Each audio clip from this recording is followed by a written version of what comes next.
Alors si tu as reçu le verset biblique, alors nous lisons ensemble. Lisons au nom de Jésus. Luc chapitre 2, le verset 25.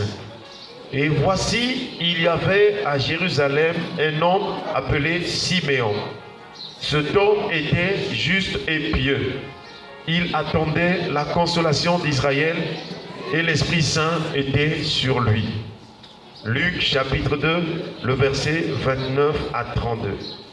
Maintenant, Seigneur, tu laisses ton serviteur s'en aller en paix, selon ta parole. Car mes yeux ont vu ton salut. Salut que tu as préparé devant tous les peuples, lumière pour éclairer les nations et gloire d'Israël, ton peuple. Amen. Tu peux t'asseoir, que Dieu te bénisse.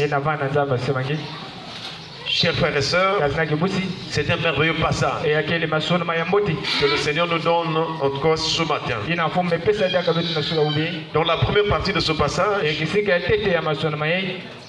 Luc est en train de présenter la personne de Siméon et aussi l'endroit précis où Siméon pouvait se trouver. Vous savez que dans la vie, chers frères et sœurs, Dieu tient compte de notre personnalité, mais Dieu tient compte aussi des endroits que nous pouvons fréquenter ou bien nous pouvons nous établir. Le psalmiste a dit, un jour dans ses parvis vaut mieux que 1000 ailleurs. Je préfère me tenir sur le seuil de la maison de mon Dieu plutôt que d'habiter sous les tentes de la méchanceté. Là, il exprime sa joie de demeurer dans la présence du Seigneur. Et vous allez remarquer que tout au long de la Bible, Dieu veut que nous puissions demeurer dans sa maison. Or, Jésus a dit, ma maison sera appelée une maison de prière. C'est-à-dire que cette maison est spirituelle. Chers frères et sœurs, nous voyons que la maison c'est l'image du lieu où Dieu manifeste sa présence. C'est ainsi que ceux qui ont marché de la foi avant nous, ils avaient cette connaissance. Ils savaient que là, à ce niveau ou à cet endroit, Dieu m'a visité. Est-ce qu'on peut acclamer le Seigneur? Et cette réalité n'est pas dépassée. L'église aussi aujourd'hui où se réunit l'ensemble des saints ou les chrétiens. Si du moins ils se réunissent en Jésus, la présence de Dieu descend là. Les anges de Dieu sont en mouvement. La puissance de Dieu est manifestée. Voilà pourquoi tu ne dois pas négliger les moments que tu passes à l'église. C'est un endroit connu des cieux. Il a dit dans 2 Chroniques chapitre 7 verset 14, si mon peuple sur qui est invoqué mon nom s'humilie, prie et cherche ma face, si le peuple accepte de passer par la véritable repentance et se convertir, si le peuple accepte d'obéir à mes commandements, à ma parole, si le peuple se soumet à moi et il libère les bénédictions. Il y a un texte qu'il va dire dans ce passage. Il va dire, mes yeux seront désormais ouverts et mes oreilles attentives à la prière faite en ces lieux. Est-ce qu'on peut acclamer le Seigneur? J'aimerais te dire ce matin, les yeux de l'Éternel sont ouverts. J'ai dit, les yeux de l'Éternel sont ouverts et ses oreilles sont attentives à la prière que nous sommes en train de faire en ces lieux. Parce que nous ne nous réunissons pas pour glorifier un homme ordinaire. Nous nous réunissons en Christ. Et comme Jésus avait dit, là où 2 ou 3 sont réunis en mon nom, je suis au milieu d'eux. J'aimerais te dire qu'il est là. Il est au milieu de nous. Il est là présent parce qu'il est fidèle à sa parole. Car nous ne nous réunissons pas pour plaire aux hommes. Nous nous réunissons pour plaire à Jésus-Christ. Est-ce qu'on peut acclamer le Seigneur? Voilà Voilà pourquoi tu dois être rassuré que comme je suis occulte, quelle que soit la situation dans laquelle je me trouve, je sais qu'il y a une réponse ce matin. Je sais qu'il y a une délivrance ce matin. Je sais qu'il y a une libération ce matin. Chers frères et sœurs, voilà pourquoi Siméon, connaissant l'endroit clé, le lieu le plus important de la terre, physiquement parlant, c'est Jérusalem. Est-ce qu'on peut acclamer le Seigneur? On a plusieurs nations, on a plusieurs puissances, même parmi les nations, il y a des puissances internationales. Mais l'endroit clé du monde, l'endroit le plus important du monde, c'est Jérusalem. Pourquoi? Parce que Dieu s'était choisi cet endroit. Et son serviteur David, qui avait la promesse de la royauté, s'est établi là. Il a établi une cité. Et quand Jésus vient au monde, l'ange parle au berger de Jérusalem. Il leur dit, ne craignez point, ne craignez point, car je vous annonce une bonne nouvelle qui sera pour tout le peuple le sujet d'une grande joie. C'est qu'aujourd'hui, dans la ville de David, à Jérusalem, il vous est né un sauveur qui est le Christ. Or, ce sauveur est le sauveur du monde. Est-ce qu'on va acclamer le Seigneur? Chers frères et sœurs, le réveil est parti de Jérusalem. Et si aujourd'hui nous avons la parole de Dieu, si nous avons la bonne nouvelle, si nous nous réunissons ce matin, c'est parti de Jérusalem. Le Saint-Esprit s'est manifesté d'abord là-bas en obéissance ou en accomplissement de la promesse. Mais vous recevrez une puissance, le Saint-Esprit survenant sur vous, et vous serez mes témoins. Où? À Singapour. Alléluia. Amen. Où? À Bangladesh. Non, à Jérusalem. C'est parti de là, chers frères et sœurs. Voilà pourquoi tu dois chercher ou prier toujours la paix de Jérusalem. Jusqu'à ce que tu vas finir son plan, ça va se passer là-bas. Alléluia. Amen. Donc, Simeon avait choisi un bon endroit. Jérusalem. Mais nous devons comprendre les choses par rapport à la pensée de Dieu. S'il y a une Jérusalem physique, il y a nécessairement aussi une Jérusalem céleste. Ah, c'est elle qui est notre mère. La Jérusalem physique est venant de la servitude. Mais nous sommes membres ou bien fils et filles de la Jérusalem d'en haut. C'est notre mère. Alléluia. Amen. Voilà pourquoi nous formons vraiment l'église corps de Christ, l'épouse de Jésus-Christ. Chers frères et sœurs, tu dois faire partie des membres de cette Jérusalem. Physiquement, Siméon était à Jérusalem terrestre, mais il avait compris. Il fallait qu'il attende jusqu'à ce qu'il rentre, jusqu'à ce qu'il voie la personne qui nous a introduit dans la Jérusalem céleste, la personne de Jésus. Alléluia. Amen.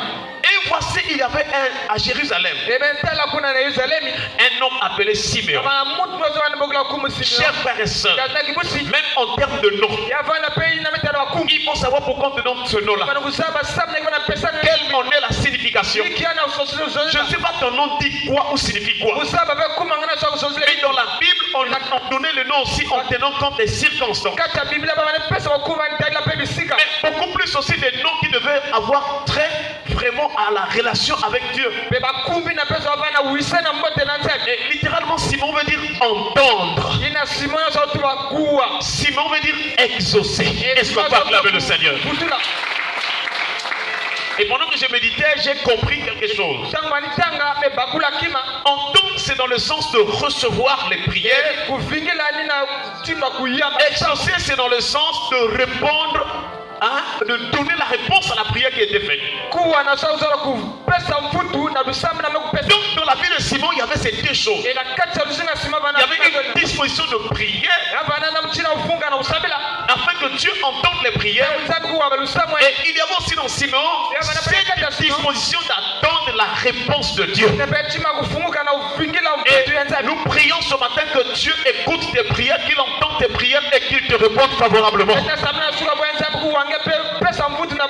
C'est pourquoi dans la Bible, il y a une femme, on s'est moqué d'elle. Elle était vraiment dans l'amertume. Elle était en train de souffrir. Elle était en manque de quelque chose. Chers frères et sœurs, et tout le temps, sa rivale ne cessait de la mortifier. Et c'était une douleur dans son cœur. Mais le jour où Dieu l'a visitée, cette femme s'appelle Anne. Elle va déclarer quelque chose de très important. Dans 1 Samuel chapitre 1, le verset 27, il va dire ceci. C'était pour cet enfant que je priais. Et l'Éternel a exaucé la prière que je lui adressais. Est-ce qu'on peut acclamer le Seigneur? Je ne sais pas ton problème ce matin. Chers frères et sœurs, le Dieu qui nous a réunis ce matin écoute les prières. Le Dieu qui nous a réunis ce matin exauce les prières. Il écoute, il reçoit, il entend, et puis il exauce. Il répond aussi favorablement. Il n'est pas une idole, il n'est pas une statue. Il écoute les prières et il donne des réponses. Nous prions que ce matin, la prière que tu lui as adressée, que le Seigneur la reçoive, que le Seigneur te réponde favorablement. Comme Anne, lorsqu'il y a l'exaucement, tu peux témoigner. Alléluia. Chers frères et sœurs, nous prions que cette année, que tu témoignes la grandeur de Dieu, que tu témoignes la gloire de Dieu. Siméon était un homme disposé à la prière. Il savait que Dieu écoute les prières. Voilà pourquoi Dieu l'a gardé. Il ne pouvait pas mourir tant que Dieu n'avait pas exaucé sa prière. J'aimerais te dire, tant que Dieu n'a pas accompli ce qu'il avait dit pour toi, tu ne mourras pas. Tu ne mourras pas. Tu ne mourras pas. Alléluia. Amen. Il faut avoir la confiance en Dieu. Donc que ton heure, ton temps n'est pas arrivé de partir, de quitter. Tu ne mourras pas. Voilà pourquoi tu dois faire confiance à Dieu. Les ennemis s'élèveront toujours. Les méchants vont toujours te combattre. Il y aura toujours des combats. Mais ces combats-là te permettent de grandir aussi dans la foi, dans la vie de prière. Est-ce qu'on peut acclamer le Seigneur? S'il n'y avait pas de combat, tu n'allais pas chauffer le feu. Tu n'allais pas prier. Donc, il y a des prières, il y a des choses qui arrivent dans ta vie pour que Dieu te dise, lève-toi, prie. Alléluia. Dis à ton frère, à ta soeur, à celui qui a te côté, ne crains rien. Dis-lui, ne crains rien. Dis au frère, dis à l'autre, ne crains rien. Alléluia. Il faut que tu participes au culte. Ne sois pas comme un spectateur. Tu es venu non pas pour rencontrer le pasteur. Tu es venu pour rencontrer celui qui parle. C'est la personne de Jésus. Il est la parole. Voilà pourquoi tu dois être concentré. En tout cas, que rien ne puisse te distraire au nom de Jésus. Siméon avait cette disposition.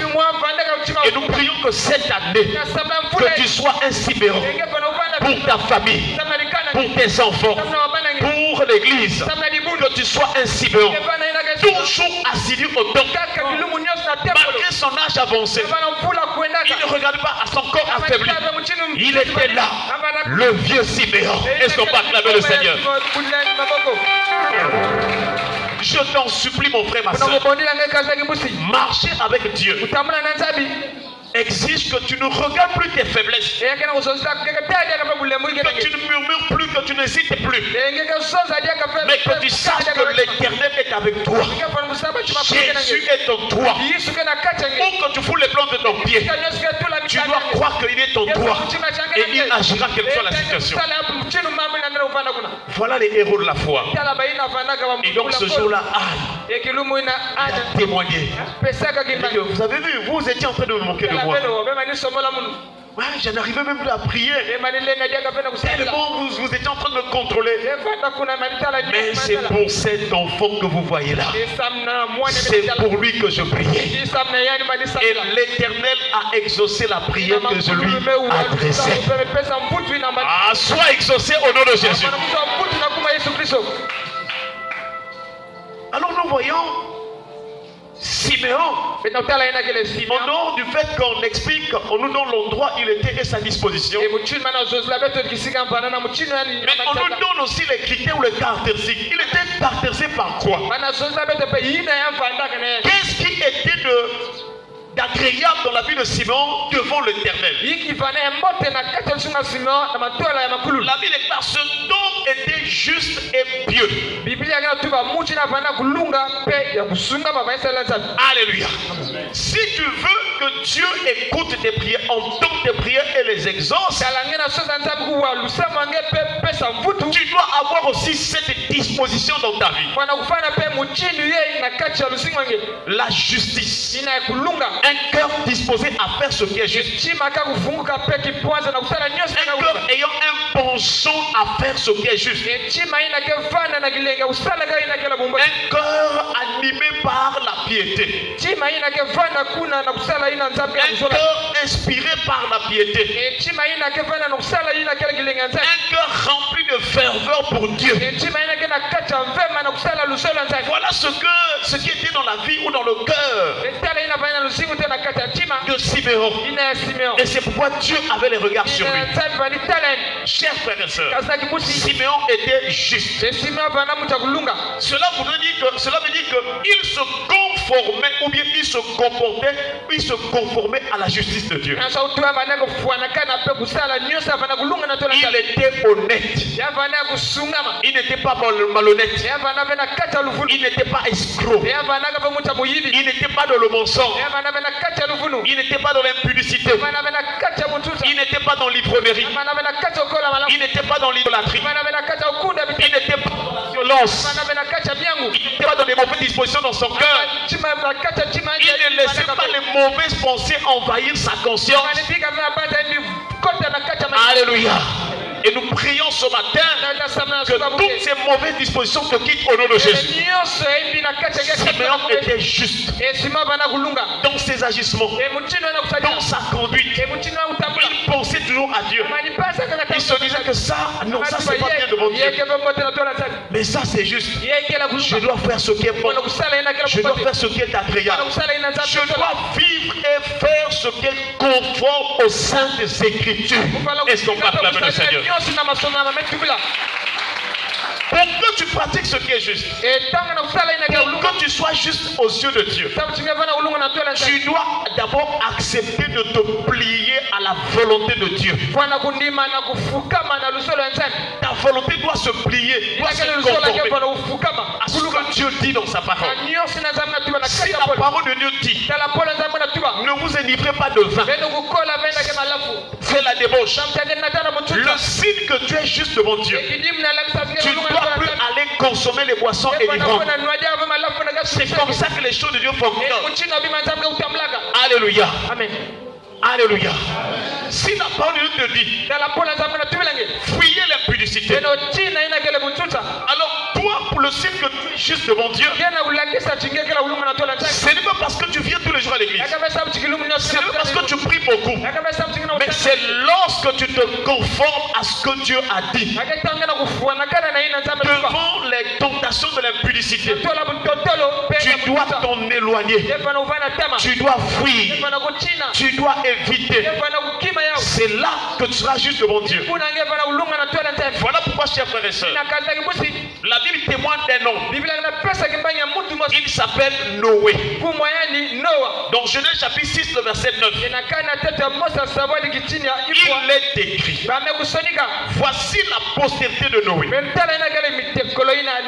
Noé était un homme juste et intègre dans son temps. Est-ce qu'on peut acclamer le Seigneur? Noé marchait avec Dieu. Est-ce que quand Dieu nous regarde ce matin, nous aussi, ça c'est notre époque, c'est notre génération, c'est notre temps. Est-ce que Dieu peut te dire ce matin, le frère interne est juste selon ou bien à son temps, la sœur interne est agréable à mes yeux à son temps? Est-ce que tu fais ce qui est juste aux yeux de Dieu? Parce que souvent nous accusons parfois Dieu. Moi je suis en train de prier, mais Dieu ne m'exauce pas. Ah Seigneur, qu'est-ce que je t'avais fait? Non, c'est parce que tu marches dans l'injustice. Sois juste devant Dieu. Et surtout que nous sommes au temps de la grâce. Les gens ont commencé à tordre le sens des Écritures, de la sainte doctrine en ce qui concerne la grâce. Et tu entends des gens dire, frère, tu peux rien faire par tes propres efforts. C'est seulement Jésus qui va t'aider. C'est seulement le Saint-Esprit qui va faire tout dans ta vie. Parce que nous tous nous péchons. Ça c'est quoi? Donc parce que nous sommes faibles, nous continuons à pécher. Non! La Bible déclare la grâce de Dieu, source de salut pour tous les hommes, a été manifeste. Elle nous enseigne à renoncer. Est-ce qu'on peut acclamer le Seigneur? Elle nous enseigne à renoncer à l'impiété et aux convoitises mondaines. Les convoitises, les désirs et les plaisirs de ce monde. C'est ça qui va faire rater le ciel à beaucoup de chrétiens. Les plaisirs et les goûts de ce monde. Il y a des plaisirs dans les boissons. La Bible déclare que le vin paraît d'un beau rouge et il coule aisément. Mais il finit par mordre comme le sang. Chers frères et sœurs, beaucoup de gens sont en train de mourir par les maladies. Beaucoup de gens ont des infections. Beaucoup de gens ont le diabète à cause des boissons. Mais ils ne s'en rendent pas compte. Beaucoup de gens ont peur que Jésus revient bientôt. Et vous voyez les chrétiens partout là, ils s'affichent même sur les réseaux sociaux. Mes frères, est-ce que tu sais ce qui va arriver le jour de Dieu? Il ne faut pas jouer avec ton salut. Jésus t'a aimé. Il t'a sauvé. Donc la grâce ne veut pas dire que comme Jésus nous a sauvés par grâce gratuitement, que nous devons continuer à pécher pour que Dieu continue à nous aider à s'en sortir. C'est une fausse manière de voir les choses de Dieu. Je vais expliquer à un frère. Chers frères et sœurs, qu'est-ce que quand on dit nous sommes sauvés par grâce au moyen de la foi? Il faut voir qu'il y a deux temps dans notre vie de grâce devant Dieu. Le premier temps, c'est notre ancienne vie où nous étions des païens. Dans cette ancienne vie, nous ne pouvions pas entrer dans la justice de Dieu par nous-mêmes. Par rapport à notre vie de péché, les offenses, on ne pouvait pas se sauver par nous-mêmes. Voilà pourquoi Jésus a porté l'iniquité de nous tous. Est-ce qu'on peut acclamer le Seigneur? C'est ça la grâce. Maintenant, quand Jésus a pris nos péchés, il nous demande de croire en lui. Et quand tu crois, gratuitement, il te justifie.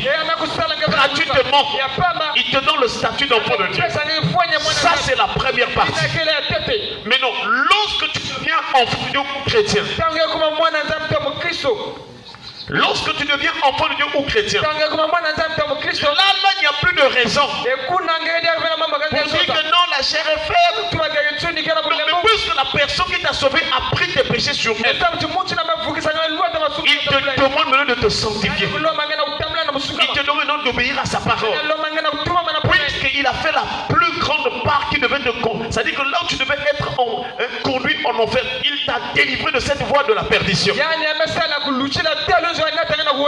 il te dit, ah, ne va plus dans les boîtes. Ne fais plus telle chose. Parce que j'ai donné une vie qui est supérieure au goût et au plaisir du monde. La nouvelle naissance nous donne une nouvelle vie. Cette vie-là ne consomme pas les boissons élivantes. Cette vie-là n'est pas impudique. Cette vie-là n'est pas une vie colérique pour détruire ou taper les autres. C'est une nouvelle vie qui vient d'auprès de Dieu.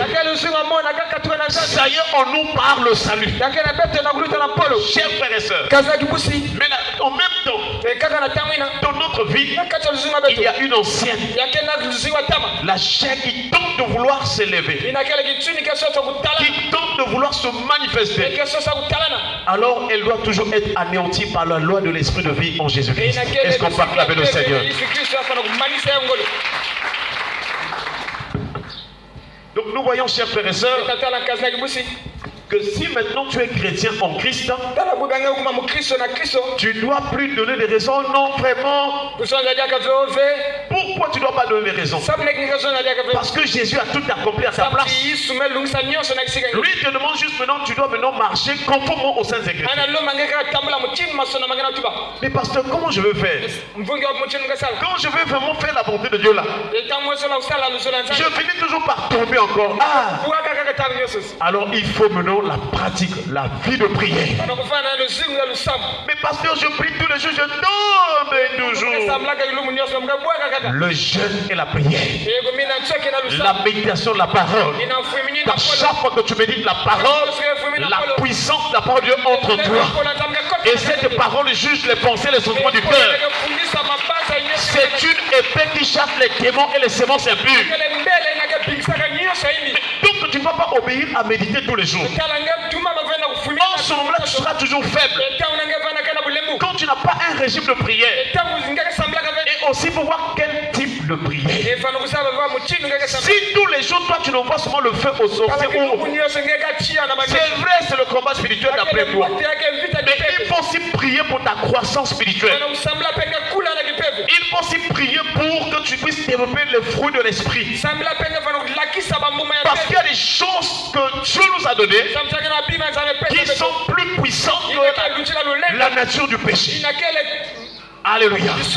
Si par exemple tu dis Seigneur, donne-moi de me sanctifier, donne-moi une vie de sainteté, alors lorsque le Saint-Esprit emmène ton esprit, ta vie à la vie de sainteté, tu verras que même quand tu vas rencontrer une fille mal habillée, à moitié nue, ses parties intimes sont dehors, même quand tes yeux physiquement voient, puisque tu as grandi dans la nature de sainteté, tu ne pourras pas aller tomber avec cette fille. Est-ce qu'on peut acclamer le Seigneur?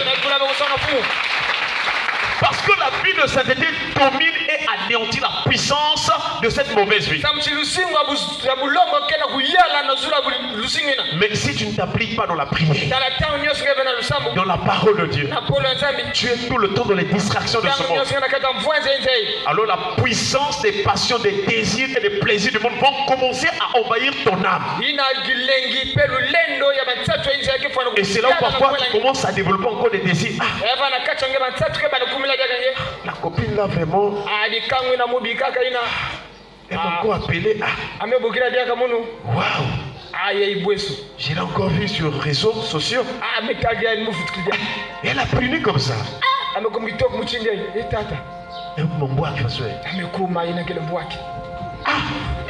Elle a grossi comme ça. Donc si tu commences à penser à voir encore ça, les démons vont commencer à mettre ton dépense. Vas-y. Regarde comment il est devenu joli. Donc ils vont commencer à mettre des pensées. Plus tu es en train de voir, plus tu es en train de commencer à aller. Les démons renforcent encore. Et si tu insistes, alors quelque temps, ce qui se passait dans tes pensées vont commencer à toucher ton cœur pour donner des sentiments et des émotions. Et ça se passe sur le plan spirituel, les démons ils vont te donner des idées. Appelle-la. Donc tu commences à sentir une pression. Toi, en tant que chrétien, quand tu vois que tu veux faire quelque chose par pression, sache que c'est l'ennemi. Parce que lui, il a peu de temps. Il doit te pousser vite au péché. Alléluia. Amen. Il sait que lui, pour avoir la même vie sur toi, il faut que tu tombes dans un péché. Voilà pourquoi chaque fois que tu remarques un piège, tu dois déclarer la parole pour dire: arrière de moi Satan. Est-ce qu'on peut acclamer le Seigneur? Il y a des prières où tu peux dire: je refuse cette mauvaise pensée. Je dis, cette pensée-là, que tu sois un démon ou une pensée, je ne sais pas, tu viens de tu ne peux pas me contrôler, je te chasse. Tu vas voir que ça va quitter. N'oublie pas que Jésus t'a donné le pouvoir de marcher sur les serpents, sur les scorpions et sur toute la puissance de l'ennemi. Et rien ne pourra te nuire. En Jésus-Christ, tu dois plus être esclave de quoi que ce soit, parce qu'il nous a libérés. Alléluia. Tu es devenu libre. Tu n'es plus condamné à pécher. Quand tu vois des femmes mal habillées, tu n'es plus là.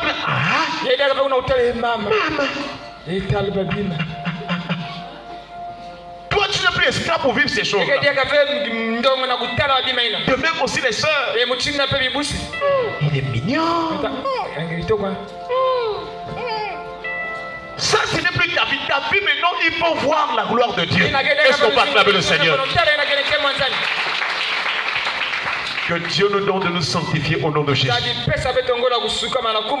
Voilà donc Siméon. Il était là il était là vraiment à son poste à Jérusalem. Et il était juste. Il était pieux. Il était animé de la piété, l'attachement. En tout ce qui concerne Dieu et les choses de Dieu. Il avait appliqué son cœur assis attaché. Est-ce que tu es attaché aux choses de Dieu? Quels sont les effets du nom de Jésus dans ta vie? Est-ce que tu es content de ce nom-là? Est-ce que tu es rassuré de ce nom-là?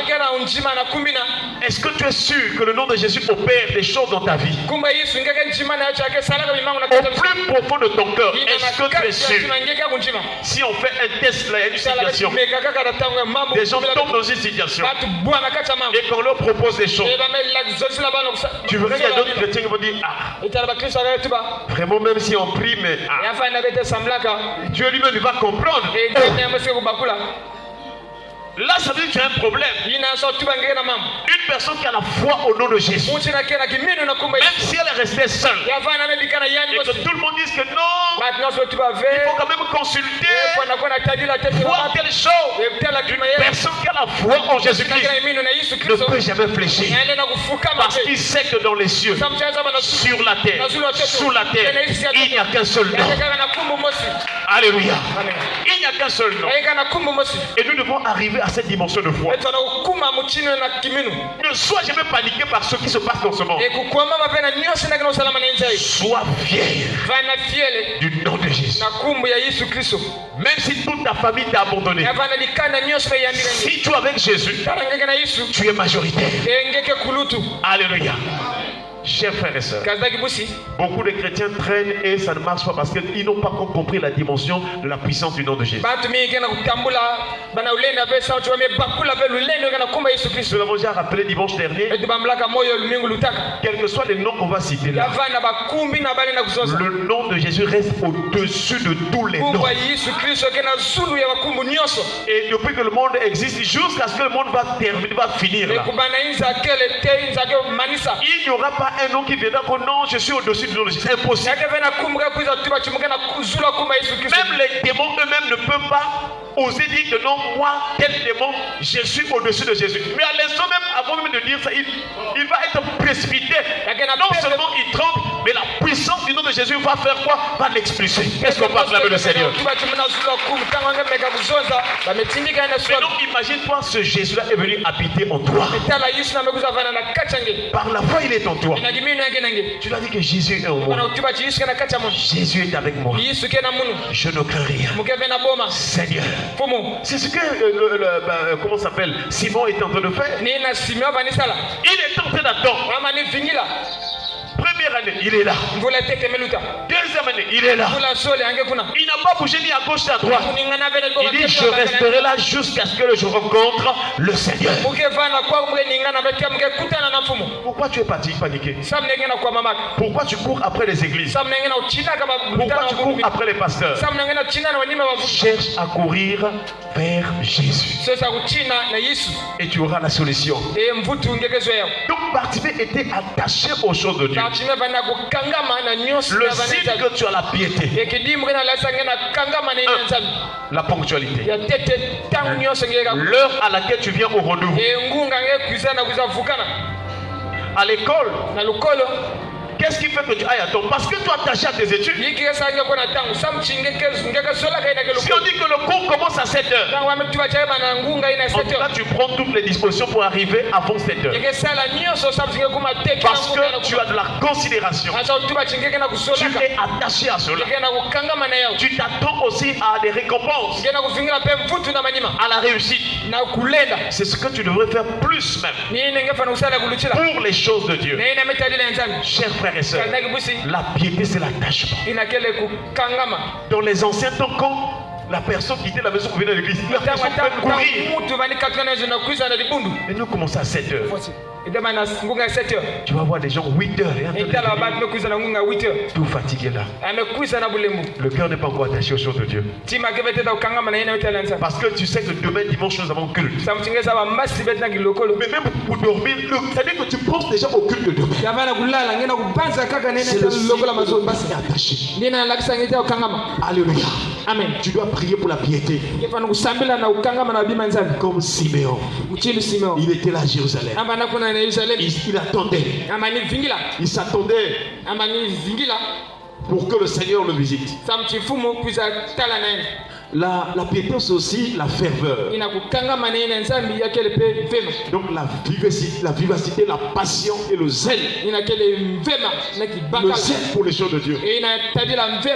Tout ce qui concerne Dieu. Tu dois être zélé. Tu ne dois pas être mou. Tu ne dois pas être paresseux. Mais quand tu sais que c'est pour le Seigneur, demain on va aller au culte. Tu dois être rempli ou plein de zèle. Toutes ces choses feront que Dieu porte ses regards sur toi. Et aussi le Seigneur viendra te visiter. Alléluia. Donc Psaume 32, le verset 6. Il est écrit qu'ainsi tout homme pieux te prie au temps convenable.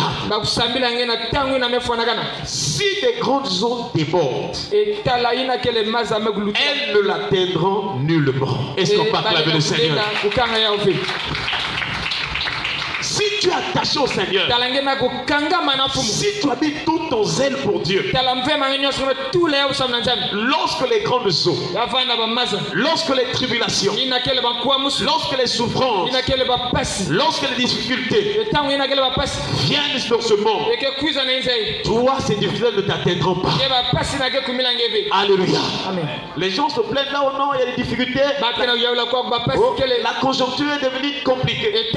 Mais je t'assure, même si la conjoncture est compliquée, il y a des gens qui voient clair. Il y a des gens qui vivent bien. Alléluia. Amen. Ceux qui sont pieux, qui sont attachés au Seigneur, le Seigneur ne les abandonne pas. Il leur ouvre les portes. Il leur accorde des opportunités. Voilà pourquoi, chers frères et sœurs, le Seigneur nous exhorte ce matin à être juste et pieux. Ne cours cours pas derrière les mauvaises compagnies, mais sois attaché aux choses qui honorent Dieu. Sois attaché à la parole. Sois attaché au nom de Jésus. Sois attaché à l'église de Jésus-Christ. Sois attaché aux serviteurs de Jésus-Christ qui craignent Dieu. Sois attaché à tout ce qui est du Seigneur. Sois attaché à la promesse. Sois attaché à l'espérance. Sois attaché à la foi. Sois attaché à l'amour. Est-ce qu'on peut acclamer le Seigneur? Chers frères et sœurs, qu'est-ce que Jésus ou la venue de Jésus-Christ a apporté dans la vie de Siméon?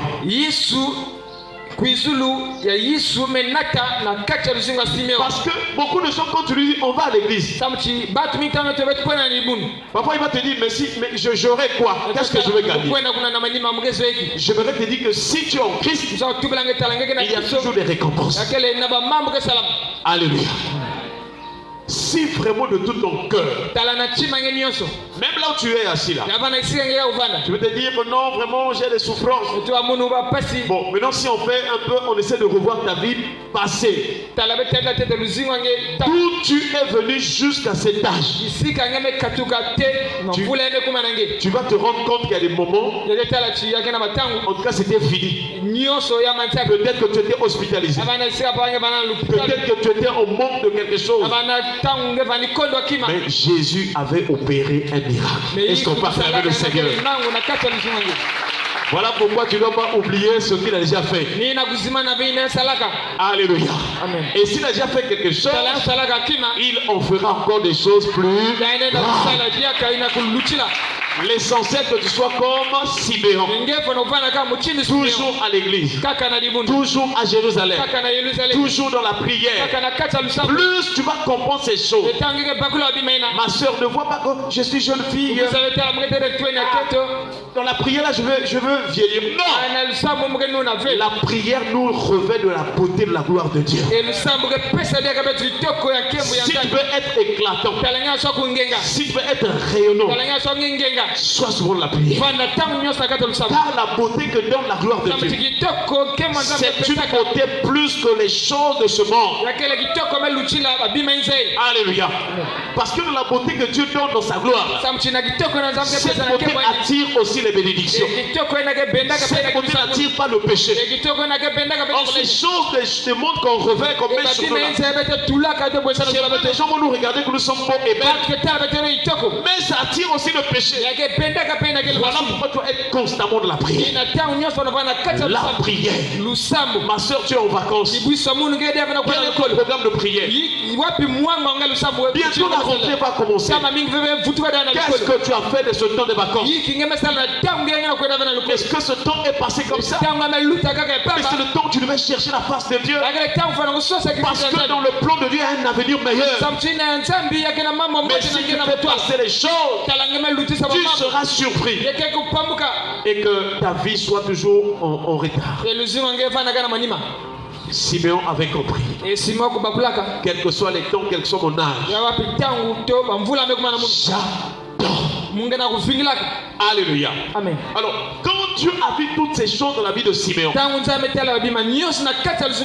Jésus va naître donc. Mais qu'est-ce que Jésus va apporter?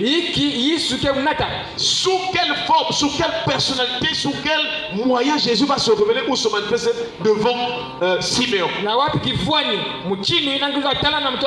C'est ce texte que nous venons de lire. De Luc chapitre 2 verset 29 à 32.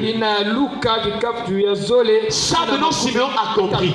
Pourquoi le Seigneur m'avait donné la force d'attendre la naissance du Sauveur. Est-ce qu'on peut acclamer le Seigneur?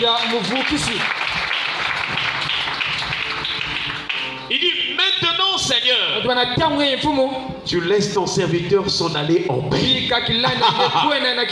Frères et sœurs, dans ce monde, l'une des choses les plus importantes, c'est la paix. Alléluia. Voilà pourquoi vous allez même voir même les organismes internationaux, ils vont de pays en pays pour chercher à mettre la paix. Mais la paix ne peut pas venir par les efforts des hommes. Les hommes peuvent seulement calmer les choses. Mais la véritable paix qui donne la stabilité aux hommes vient de la personne qu'on appelle le prince de paix. Donc tu n'as pas rencontré le prince de paix. Donc le prince de paix n'a pas trouvé une assise dans ton cœur pour lui, tu n'auras jamais la paix. C'est là où vous voyez. Aujourd'hui tu as fait la fièvre. On achète quoi? Paracétamol. Ah, le paracétamol est en train de souffrir. Il prend un comprimé 2 comprimés pour les adultes. Mais même quand tu prends au moins une heure après, quoi? La fièvre encore revenue. Tu prends encore 2 paracétamol. Là, ça finit. Un autre problème va arriver. Là où ça finit, un autre problème va arriver. Ça, c'est pas la paix. Voilà pourquoi il faut prier le Seigneur qui nous donne d'être juste et pieux. C'est possible que tu passes beaucoup de temps en parfaite et bonne santé. Parce que sur la croix, Jésus s'est chargé de tes maladies. Je vous assure, si nous nous consacrons au Seigneur. Bon, je n'encourage pas ça. Mais je vous montre la puissance de Dieu par rapport à ce qui est naturel. Les moustiques peuvent te piquer pendant des mois sans que tu sois atteint du palu. C'est possible.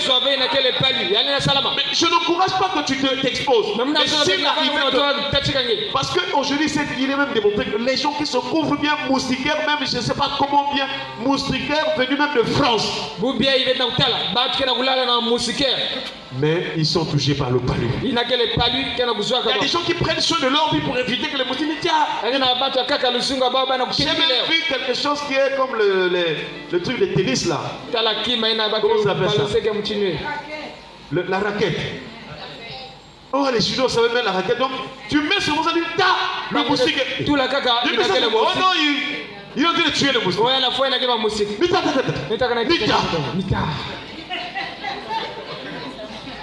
Mais un autre jour, mais comment? J'ai le palu.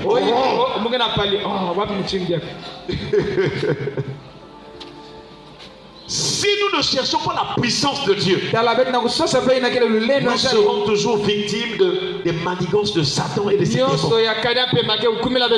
Alléluia. Il y a des gens ici qui sont piqués par les moustiques. Il est toujours Alléluia. Fais l'effort d'être pieux et juste. Abandonne les plaisirs du monde.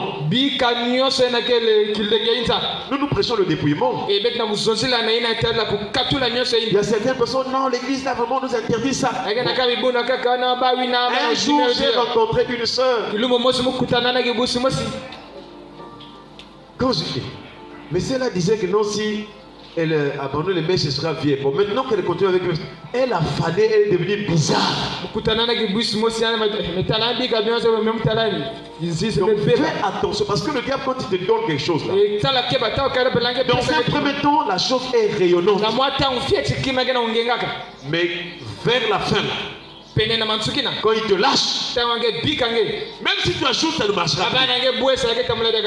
Même si tu rajoutes là, ça ne marchera pas. Tu seras toujours flétri.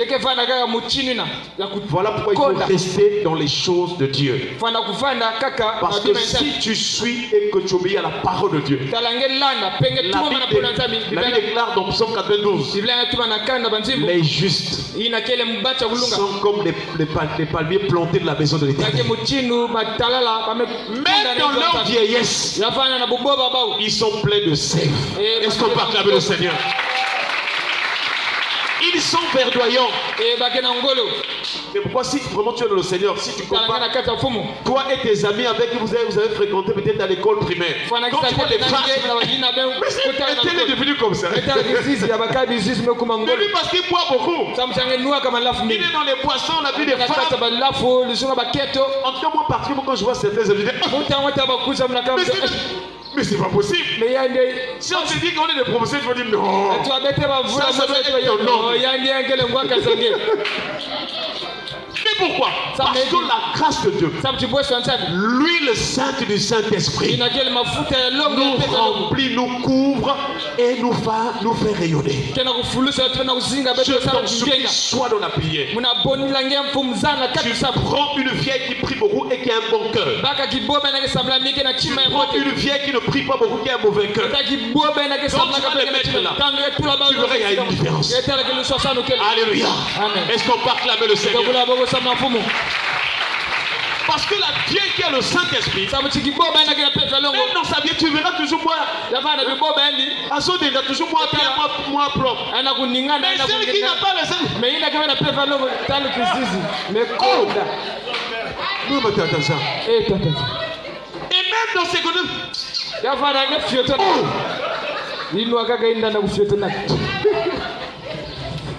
voilà pourquoi nous prions que le Saint-Esprit te remplisse. La joie du Saint-Esprit te remplisse. Afin que jusque dans ta vie, est-ce que tu sois pépélé. Alléluia. Et nous voyons que quelles sont les choses. Il dit, maintenant Seigneur, tu laisses ton serviteur s'en aller en paix. Est-ce qu'on peut acclamer la Seigneur? L'une des premières choses que Jésus nous a apportées, c'est la paix. Et nous prions que cette année, à partir de ce message, que la paix du Seigneur entre dans ton cœur. Que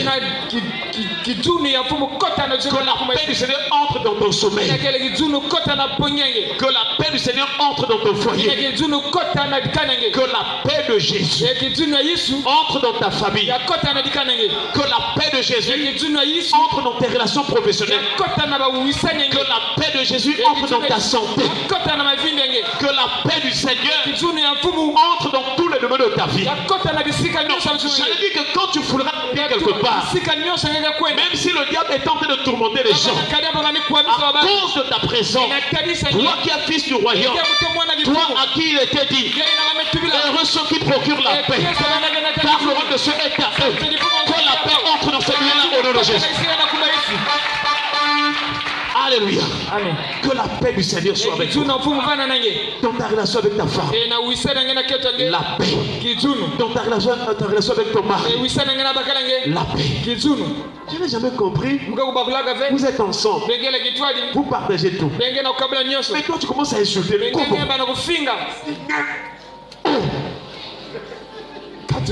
Ça c'est Satan. Vous êtes convenus pour vivre ensemble. Vous avez peut-être des enfants et tout. Mais pourquoi toi tu vas être contre un tel? Tu sais que l'officier d'ordonnance de David, c'est lui. C'est lui qui connaît quand tu as la diarrhée. C'est lui qui connaît quand tu as la fièvre. C'est lui qui connaît tout de toi. Ou c'est lui qui connaît tout de toi. Comment tu veux s'opposer à la personne qui te connaît mieux? Quand tu dors là-ci, excusez-moi. J'ai vu quelqu'un dormir quelques jours là.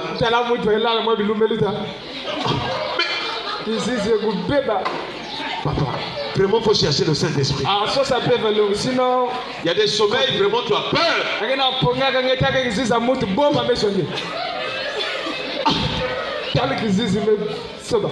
Une personne qui a le Saint-Esprit, la paix de l'intérieur, la paix de l'intérieur. Est-ce qu'on peut acclamer le Seigneur? Mais il y a d'autres, quand tu vois, c'est comme si il est dans un endroit, je ne sais pas, où il y a des animaux féroces. Et il y a d'autres personnes, quand tu les veux,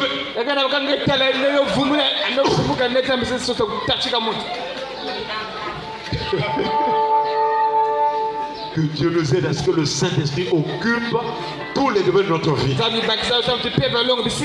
Voilà pourquoi vous allez voir que dans la Bible, On parle d'un sommeil doux et paisible. Même le psaume 23. De quoi il y a notre fille qui nous a cité là, le psaume 23. L'Éternel est mon berger et je ne manquerai. Il me fait reposer dans les verts. Reposer, ça veut dire la paix. Le repos, la paix. Il me conduit près des eaux. Donc si tu vois souvent que tu es troublé par quelque chose, moins de temps tu te fâches, tu blâmes les gens, ça veut dire qu'il manque la paix. Il faut nous prier le Seigneur, donne-moi la paix. Donne-moi la paix. Quand tu manques de respect aux gens, tu n'as pas la paix dans ton cœur. T'as une personne qui a la paix, même si elle a raison, il dit laisse-moi, ça passe. Ils sont des hommes, il aime le bon voisinage. Il témoigne des autres. Mais si on se met si on a des problèmes, en cas de si tu as un problème, qui va aider l'autre? Voilà un bon cœur. Alléluia. Vous vous souvenez de l'histoire du temps du roi Salomon? Il y avait deux femmes. Alors chacune avait son enfant. Je crois qu'elle devait être dans le même foyer.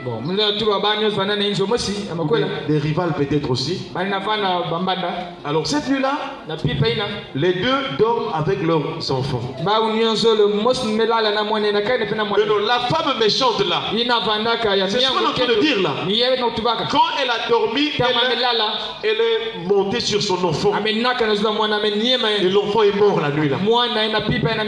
Elle se réveille la nuit comme ça. Elle a pris son enfant mort. Elle est allée placer là où il y avait l'autre femme qui avait l'enfant en vie. Elle a pris maintenant l'enfant qui était en vie, elle a mis à ses côtés. Puis elle s'est endormie. Après le matin, elle se réveille. L'autre se réveille. L'enfant. Moi, mon enfant. Et donc, maintenant, celle qui avait volé l'enfant de l'autre.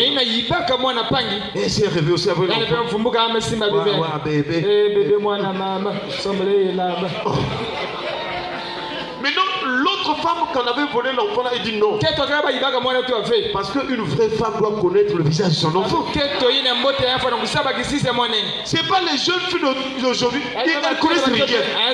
Même le prénom de son copain, elle connaît pas. Il faut connaître les choses, c'est très important. Quand elle a vu l'autre, non, il dit ça c'est mon enfant. Moi, je connais c'est mon enfant. Allez, il y a eu un débat. L'autre qui avait volé, non, c'est mon enfant. Vous savez que la personne qui est méchante, qui est en faute là, elle prospère toujours. Non, c'est mon enfant. Et c'était compliqué. Mais comme le roi Salomon venait à peine d'être roi, il fallait donc trancher cette situation. Bon, vu le tumulte, on a mené les deux femmes et les deux enfants, l'un mort et l'un en vie, on les a menés auprès du roi. Le roi écoute la première femme. Laquelle a commencé, c'est celle-là. On a dormi ensemble.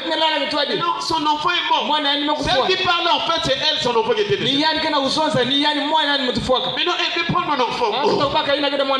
Le roi dit à l'autre aussi, il explique. L'autre s'explique, non. Ça c'est mon enfant parce que je connais le visage de mon enfant. Mais non, c'est pas ton enfant. Le roi est resté. Comment découvrir l'enfant de l'un de l'autre? La sagesse que Dieu lui avait donnée. Il a dit bon, quand vous discutez sur cet enfant en vie, il a pris l'épée. Au lieu qu'on discute, c'est bien qu'on coupe cet enfant au milieu et on donne un morceau à l'autre. Maintenant, celle dont c'était pas son enfant là, on coupe seulement. On finit son couple. Satan.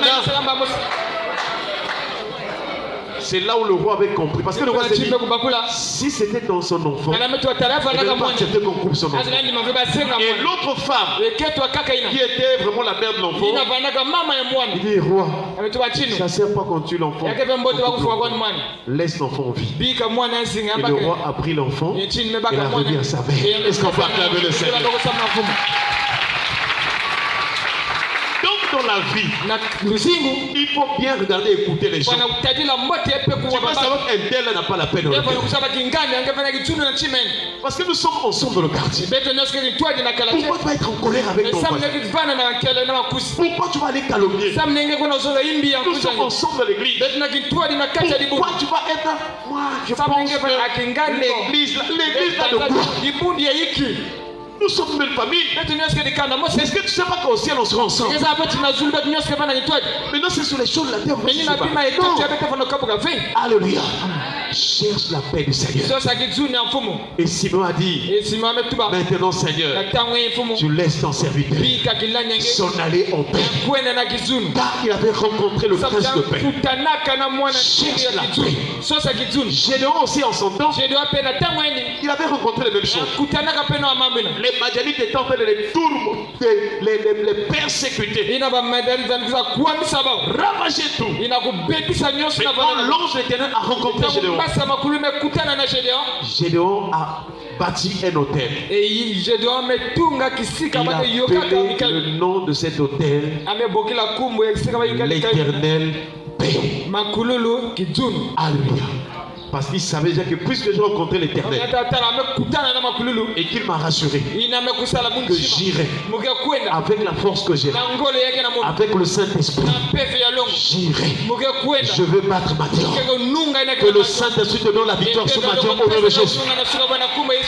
Que le Saint-Esprit te donne la victoire sur ceux qui te tourmentaient au nom de Jésus. Sois plus que vainqueur sur cette situation au nom de Jésus. Que ta maison soit bénie. Je déclare ce matin, si tu n'avais rien à la maison, si tu es en train de traverser des moments de difficulté, que le Dieu d'abondance te visite, te bénisse, t'accorde la grâce, sois béni et sois approuvité par l'Éternel. Alléluia. Amen. Les yeux peuvent voir qu'il n'y a rien. Mais si dans ton cœur tu as la foi va appeler la provision. La foi va appeler l'abondance. Alléluia.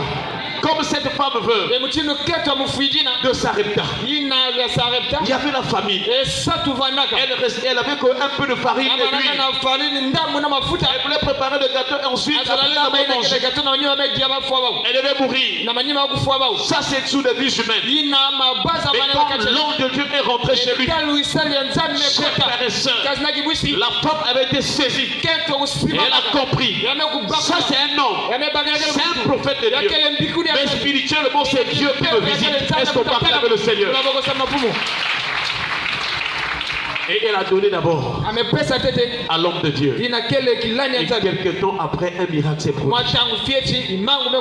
Chers frères et sœurs, Siméon a compris que le Seigneur m'a porté la paix. Alléluia. Que la paix du Seigneur soit dans ta vie. N'oubliez pas de prier pour la paix. Ma soeur, ne sois plus dans les discussions avec le mari. Bénis ta maison. Bénis tes enfants. Proclame la paix. Tu verras que le Seigneur va soumettre ton mari. Il va incliner son cœur. Libère des paroles bénédictives. Ne sois pas dans les murmures. Ne sois pas dans les toujours des visions. Non. Prie le Seigneur pour dire Seigneur, regarde la saison que je traverse. Accorde-moi la paix. Visite mon mari. Visite mes frères. Visite ma famille. Accorde-nous la paix. Et le Seigneur va le faire. Parce qu'il écoute mes prières. Et il exauce. Chers frères et sœurs, Jésus est venu, il nous a justifiés pour que nous ayons la paix avec Dieu. C'est pourquoi Paul a dit aux Romains, le chapitre 5, et donc justifiés par la foi, nous avons donc reçu la paix avec Dieu. Alléluia.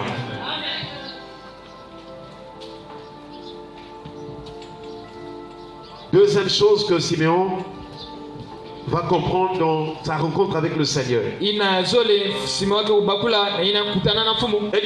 Seigneur, tu laisses ton serviteur s'en aller en paix. Selon ta parole. Car mes yeux ont vu ton salut. Est-ce qu'on peut acclamer le Seigneur? On donne la paix. Deuxième chose que le Seigneur t'apporte ce matin, le salut. N'oublie jamais ça. Le salut, c'est l'action de délivrer. Le salut, c'est la délivrance. Et ce salut en Christ a plusieurs dimensions ou bien plusieurs significations. Le salut, c'est d'abord croire que Jésus-Christ est mort et ressuscité. Paul dit aux Romains, si tu confesses de ta bouche le Seigneur Jésus et si tu crois dans ton cœur que Dieu l'a ressuscité des morts, tu seras comment? Tu seras sauvé. Voilà là où ça doit commencer. Croire que Jésus-Christ était mort pour mes péchés. Il était ressuscité pour ma justification. Alléluia. Si tu as cette foi, ton âme sera sauvée. Au niveau de ton corps, tu es toujours la même personne. Les mêmes yeux, la même bouche, la même personne. Mais à l'intérieur de toi, tu reçois le salut. Et lui-même, le médecin des âmes, le médecin du cœur, il va commencer à enlever. Il va commencer à enlever. Là où tu avais la dureté, là où tu voulais vraiment t'opposer au champ de Dieu, il va enlever le cœur de pierre et il va te donner le cœur de chair. Est-ce qu'on peut acclamer le Seigneur? Le salut veut dire aussi passer de la mort à la vie. Beaucoup de gens que nous voyons marcher là, ils sont morts. Oh, mais pasteur, comment? Mais parce qu'il y a plusieurs types de morts. Il y a ce qu'on appelle la mort spirituelle. La mort spirituelle, c'est cette mort qui se passe à l'intérieur de la personne. Dans son corps physique, la personne peut se mouvoir, manger, danser, faire tout. Mais si son cœur n'a jamais accepté Jésus-Christ comme Seigneur et Sauveur, si cette personne ne croit pas à Christ ou en Jésus-Christ, cette personne est morte parce qu'elle n'a pas de relation avec Dieu. C'est un homme créé à l'image de Dieu, c'est vrai. Mais quant à la relation de salut, la relation de réconciliation avec Dieu, puisque cette personne n'a pas encore reçu Jésus, c'est Jésus qui est venu réconcilier les hommes avec Dieu. C'est Jésus qui est le médiateur entre les hommes et Dieu. Une personne qui n'a pas cru en Jésus, dans son âme, elle est morte. Mais physiquement, on le voit marcher, rire. Il peut aussi travailler. Il peut aussi se marier. Il peut faire des voyages. Il peut avoir tout ce qui est terrestre. Mais il n'a pas ce qui est céleste. Est-ce qu'on peut acclamer le Seigneur? Voilà pourquoi on les appelle la personne morte. Maintenant, quand Jésus arrive, dans Jean chapitre 5, le verset 24, Jésus dit ceci: en vérité, je vous le dis. Là, Jésus ne parle plus, c'est-à-dire qu'il dépasse même comment dirais-je, il dépasse même le langage des philosophes, des savants. Il vient avec un langage du ciel. Ce langage-là, si tu restes dans ton intellectualisme, tu ne vas pas comprendre. Tu pourras même dire, mais celui-là n'est pas juste. Non, il est juste. C'est toi qui as un problème. Parce que ce qui sort de lui vient du ciel. Et Jésus dit, en vérité, je vous le dis, celui qui qui écoute ma parole et qui croit à celui qui m'a envoyé a la vie éternelle. Est-ce qu'on peut acclamer le Seigneur? Et ne vient point en jugement, mais il est passé de la mort à la vie. Voilà le salut. Si tu reçois Jésus spirituellement, là où ton âme était dans la mort, il te prend là. Là où ton âme était bloquée par les prisons de la famille, là où ton âme était bloquée par les mauvais comportements, là où ton âme était bloquée par les pratiques nocturnes, on t'avait bloqué peut-être depuis la naissance. Si tu crois en Jésus et tu laisses Jésus vivre en toi comme ton Seigneur, lui il va entrer même au village, sous l'eau, dans les forêts, dans les cimetières, où que ta vie était bloquée, où que ta vie était morte, lui il va aller là-bas, il va te prendre, il va te transporter, il va t'emmener à la lumière ou à la vie. Est-ce qu'on peut acclamer le Seigneur? Il est merveilleux. Le passage de la mort à la vie. C'est seul Jésus qui peut le faire. Parce que lui, il tient dans sa main la clé de la mort et du séjour de mort. Voilà pourquoi de tout ton cœur, même quand tu es seul dans la chambre, dis ces paroles-là. Seigneur, transporte-moi de la mort à la vie. Délivre-moi de la mort. Parce que tous ceux qui n'ont pas reçu Jésus, s'ils meurent dans cette condition, comme c'est déjà une condition de mort, leur âme va aller dans les temps de feu. Leur âme n'ira pas dans le paradis là où il y a la paix et la joie. Comme ce sont des réalités spirituelles, les gens ne comprennent pas encore pour l'instant. Mais sachez que le monde va changer. Sachez que beaucoup de choses vont venir dans ce monde. Mais que cela ne soit pas trop tard pour vous. Vous ne pas que vous attendez que les événements arrivent, vous dites mais ce que le pasteur disait, c'était la vérité. Et puis tu veux te convertir, ça sera trop tard. Mais si tu crois, spirituellement tu entreras déjà. Alléluia. Chers frères et sœurs, que le Seigneur te donne le vivre, le salut en Jésus. Le salut aussi, c'est la délivrance des mal ou des maladies, la guérison des maladies. Le salut est venu pour nous guérir des maladies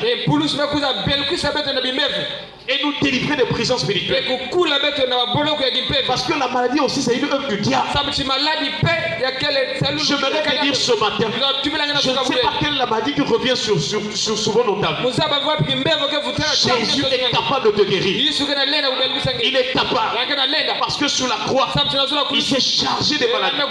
Il s'est chargé des infirmités. Et au nom de Jésus, quelle que soit la maladie qui était dans ton corps, elle doit sortir. Elle doit te libérer. Que ce soit une maladie incurable selon le monde, je voudrais te dire devant Jésus, il n'y a pas une maladie incurable. Jésus est le Tout-Puissant.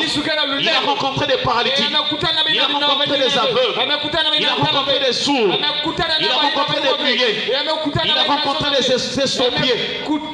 Tous ceux qu'il a rencontrés, quelles que soient leurs infirmités, leurs maladies, Jésus les a tous guéris. Reçois ta guérison au nom de Jésus.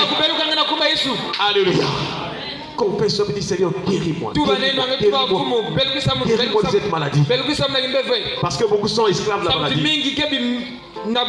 Mais Jésus est venu pour te délivrer. Le salut c'est aussi donc affranchi. Donc Matthieu chapitre 9, le verset 12. Ça c'est on sait qu'on sait la maladie. Jésus, les ayant entendus parler, leur dit: ce ne sont pas ceux qui se portent bien qui ont besoin de médecins. Les malades, mais le malade. Ah, là, il ne parle pas de la maladie physique. Il parle de la maladie spirituelle. La maladie spirituelle, c'est le péché, la servitude dans le péché. Donc, lorsque Jésus dit ce ne sont sont pas ceux qui se portent bien là, qui ont besoin de médecins, mais les malades. Il voulait montrer que si dans ta vie, tu te crois juste, tu es orgueilleux, tu ne veux rien savoir de Jésus-Christ. Donc toi tu te dis que tu n'es pas malade. Il dit donc tu n'as pas besoin de Jésus. Et ceux qui sont malades, c'est ceux-là qui reconnaissent leurs péchés. Jésus est venu pour ceux qui reconnaissent qu'ils sont des pécheurs. Et si tu reconnais, il est capable de te délivrer. La Bible déclare, Dieu a tant aimé le monde qu'il a donné son Fils unique, afin que quiconque croit en lui, quiconque croit que Jésus est le sauveur des pécheurs, quiconque croit en lui ne périsse point, mais qu'il ait la vie éternelle. Mais si tu dis que je suis juste, sache que tu es sage avec mon Dieu. Si tu dis que je n'ai pas besoin de Jésus, sache que tu te trompes, parce que la Bible déclare, car tous ont péché. Tout le monde. Tout le monde. Tout homme qui est né d'un homme et d'une femme, naturellement parlant, né dans l'iniquité et dans le péché. Et il a besoin de Jésus, le sauveur des pécheurs. Bartimée avait compris cela. Il dit que la rencontre avec cet enfant-là, en tout cas je reçois ma délivrance, je reçois mon salut. C'est vrai que je suis déjà vieux. Là même si je meurs là, mon âme n'ira plus. Mon âme n'ira plus pour être condamné dans les temps de feu. Je suis déjà prêt pour le paradis. Alléluia. Est-ce que tu es sûr, mon frère? Est-ce que tu es sûr, ma soeur? Si aujourd'hui tu quittes cette terre, est-ce que tu es sûr d'aller auprès de Dieu? Ah, papa pasteur, comment j'en serais sûr? Mais si tu marques la justice, tu pratiques ce tu vis selon la parole de Dieu, tu as le Saint-Esprit, tu iras, tu seras dans la paix. Mais si tu joues avec ta vie pour vivre dans le péché, même si tu parles en langue, si tu vis volontairement dans le péché, tu n'entreras pas. Même si tu es bishop, tu es archibishop, tu es évangéliste international, si volontairement tu vis dans le péché, tu n'iras pas. Tu n'entreras pas, je le dis. Alléluia. Voilà pourquoi il faut résoudre ces problèmes-là. Humilie-toi pour dire Seigneur, Jésus-Christ, je reconnais mes péchés. Sauve mon âme. Je crois que tu es venu du sein du Père. Tu es venu sur la terre et tu es venu pour me sauver. Je suis le premier pécheur. S'il te plaît, Seigneur, je reconnais mes fautes, mes transgressions. Je ne veux pas aller en enfer. Sauve-moi, Jésus.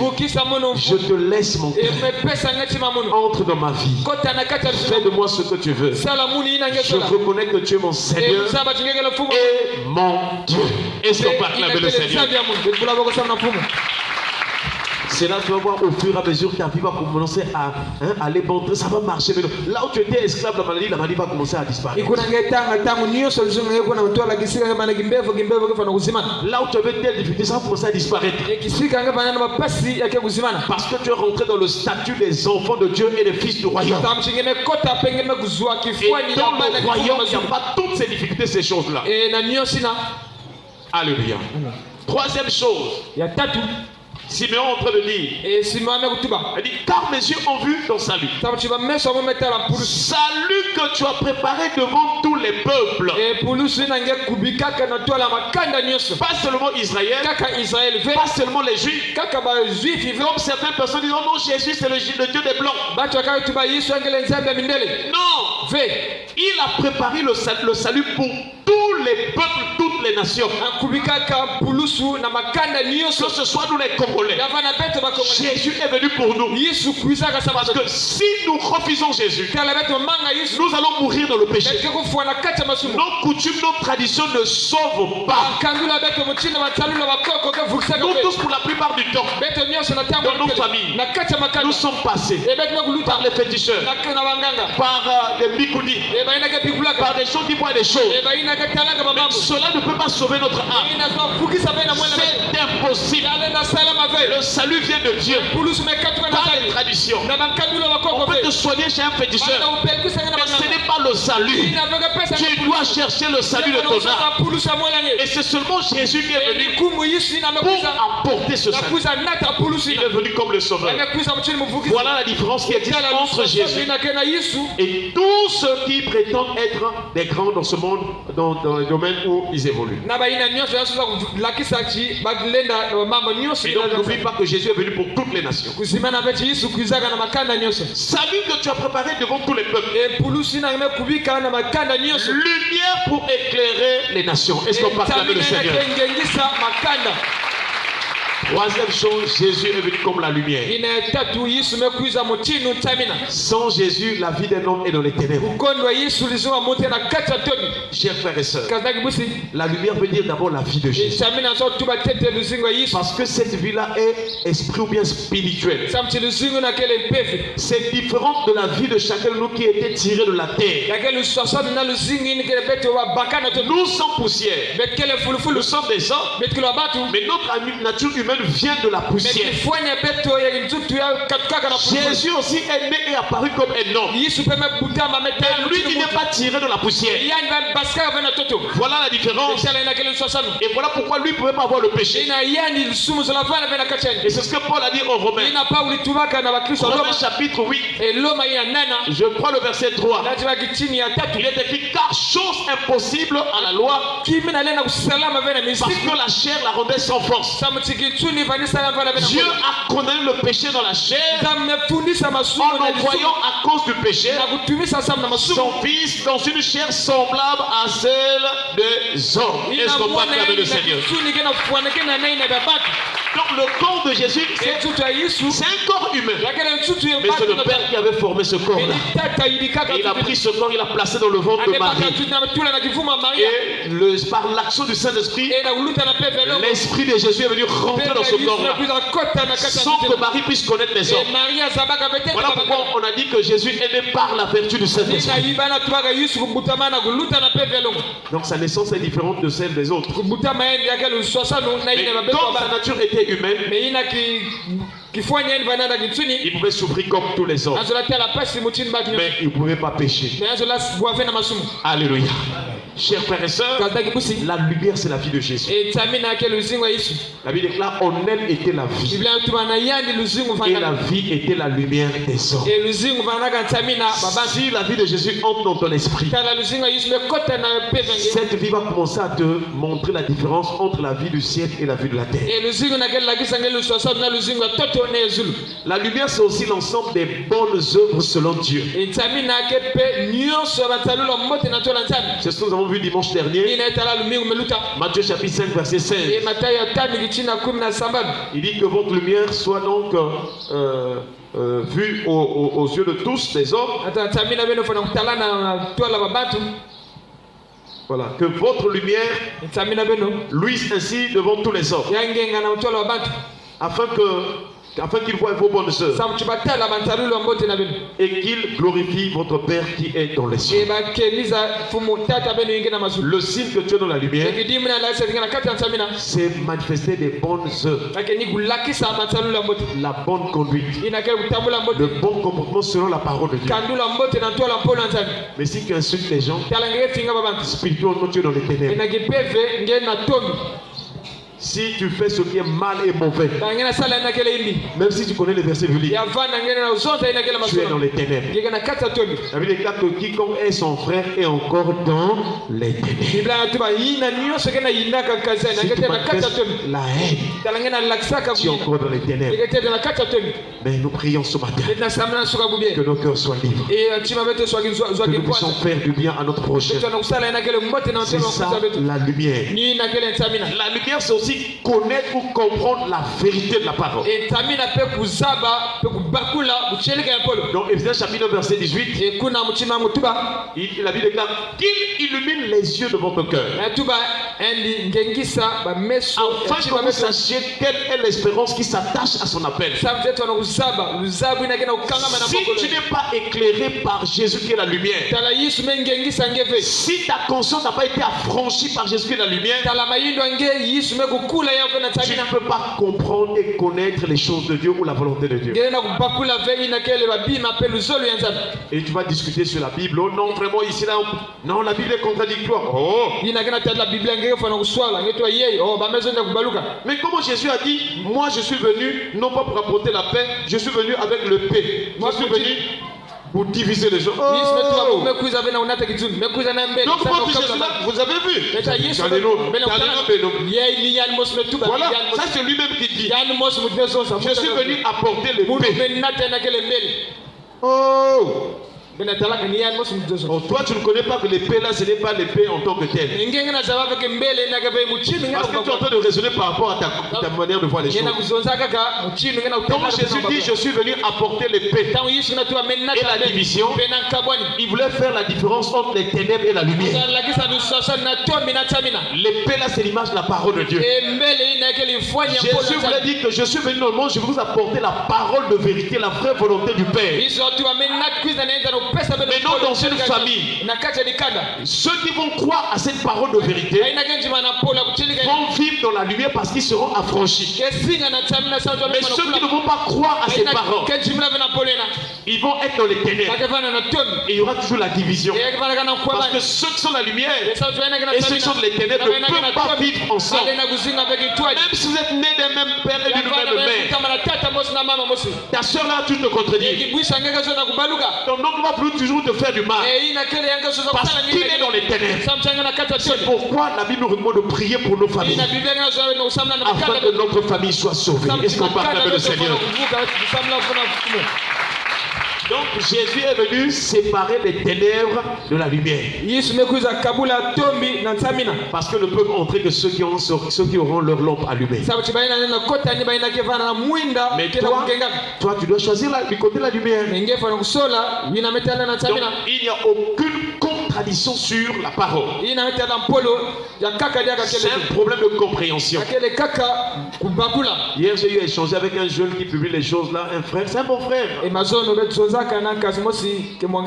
Les choses que j'ai écoutées, j'ai dit merde, je vous en supplie, cherchez à lire la parole. Nous sommes dans une génération où il y a des... C'est-à-dire la personne de pas, tu vas me dire que ça c'est laisser Dieu avec des erreurs. Et je lui ai posé la question, frère, les chrétiens qui ont vécu juste après, non seulement les années 80, même jusqu'à 1999, l'état de l'église à cette époque-là, par rapport après 2000, l'an 2000 jusqu'à maintenant. Parce que nous prétendons avoir expliqué maintenant que non, ici là Dieu voulait dire que non, la poisson là c'est juste livré saoulé. Mais bon, nous qui prétendons avoir la vérité, quels sont les fruits que nous portons maintenant? Oh, dans l'ancien temps, quand tu voyais un chrétien, sans qu'il te dise qu'il prie, quand tu vois sur la personne, toi-même tu as la conviction que celui-là ou c'est la prière. Tu ne pouvais pas te connaître sans Bible, c'était impossible. Toujours avec sa Bible. Toujours le respect de l'heure. Toujours la priorité des choses de Dieu. Même quand il pleuvait, sous la pluie, les gens venaient à l'église. Est-ce qu'on parle avec le Seigneur? Mais il y a les courants de fausses doctrines qui sont rentrés maintenant aujourd'hui. Non, vous savez, c'était les réponses. Maintenant, nous devons moderniser. Oh. C'est triste. Je pense que ce sont les esprits séducteurs. Pour terminer, la quatrième chose que Simeon avait reçu la part du Seigneur. Il dit, et gloire d'Israël ton peuple. La gloire de Dieu. Nous prions que le Seigneur manifeste sa gloire de notre vie. C'est ce que nous avons dit en amont. Ce que tu veux que Dieu fasse dans ta vie, mais il faut aussi aspirer. Si tu n'as jamais prié pour dire Seigneur, manifeste ta gloire dans ma vie, comment tu veux que Dieu manifeste la gloire? Il peut le faire par amour, c'est vrai. Mais il t'a enseigné déjà à demander et l'on vous donnera. Tu dois prier le Seigneur.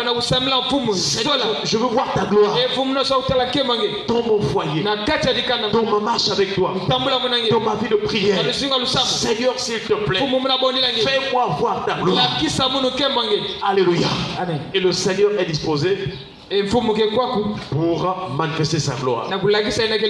Lorsque les sœurs de Lazare étaient perplexes, Lazare était déjà mort. Sous des vues humaines, nous sommes de pleurer, comme nous faisons de l'éveiller là. Et notre frère est parti, j'étais en train de pleurer. Mais Jésus lui a dit, n'étais-je pas dit si tu crois, tu verras la gloire de Dieu. Est-ce qu'on peut acclamer le Seigneur? Là maintenant la gloire, ça dit que même ce que vous pensez être impossible, moi je suis capable d'opérer. Il sentait déjà. C'était impossible de revenir à la vie d'après les hommes. Mais puisque celui qui était devant le sépulcre est le maître du ciel et de la terre, est le maître des temps et des circonstances, il a dit ôtez la pierre. Lazare sort. Lazare est sorti. Je te pose la question. Si c'était toi le jour-là, la veillée, on est parti au sépulcre là, on est là vraiment. Il prie. Et que Lazare sorte. Qu'est-ce que tu allais faire? Tu as l'âge. Tu allais fuir. Alléluia. Donc il y a des choses dont tu demandes pour être prêt à supporter. Mais Dieu voulait nous montrer qu'il peut tout dans ta vie. Même là où on a dit c'est fini. Virgule. Non, c'est fini, dit point virgule. Alléluia. Amen. Parce que Jésus est capable, frère. Je t'en supplie, mets ta confiance et ton espérance. C'est pas encore fini. Dieu peut encore faire des grands choses dans ta vie. Mais il faut être pieux et juste. Ne fais pas les choses pour plaire aux hommes, mais fais les choses pour plaire au Seigneur. Voilà pourquoi Jésus a dit, lorsque tu pries, entre dans ta chambre. Il y a une chambre physique, il y a une chambre spirituelle. Il veut il y a des moments, il faut que tu sois même dans ta chambre physique. Pour ma vie, Seigneur, je veux voir la gloire. Je veux voir la lumière. Je veux voir le salut. Je veux voir la paix. Mais donc, en dehors de ça, la chambre spirituelle, c'est ton cœur. C'est-à-dire, quand tu pries, tu ne pries pas des lèvres seulement. Il faut que tu sois concentré dans ton âme, dans ton cœur. Pour dire que je rentre dans la présence de Dieu. Alléluia. Que le Dieu qui a visité Siméon nous accorde la grâce cette année de vivre la paix, de vivre le salut, de vivre la lumière et de vivre la gloire de Dieu. Est-ce qu'on peut acclamer le Seigneur? Baissons nos têtes dans la prière. Nous allons prier le Seigneur. Nous allons remercier le Seigneur pour sa parole. Et nous voulons prier le Seigneur au nom de Jésus. Merci Seigneur pour ta parole. Laisse que ton nom soit glorifié, Jésus. Merci pour ta parole, Seigneur. Je suis comme Siméon. Dis à Jésus, je suis comme Siméon.